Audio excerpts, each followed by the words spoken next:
Давай.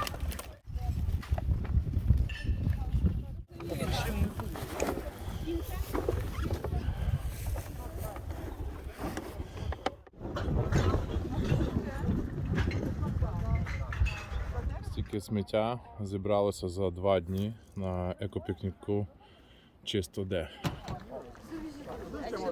Стільки сміття назбиралося, що ж не вміщається в такий грузовик.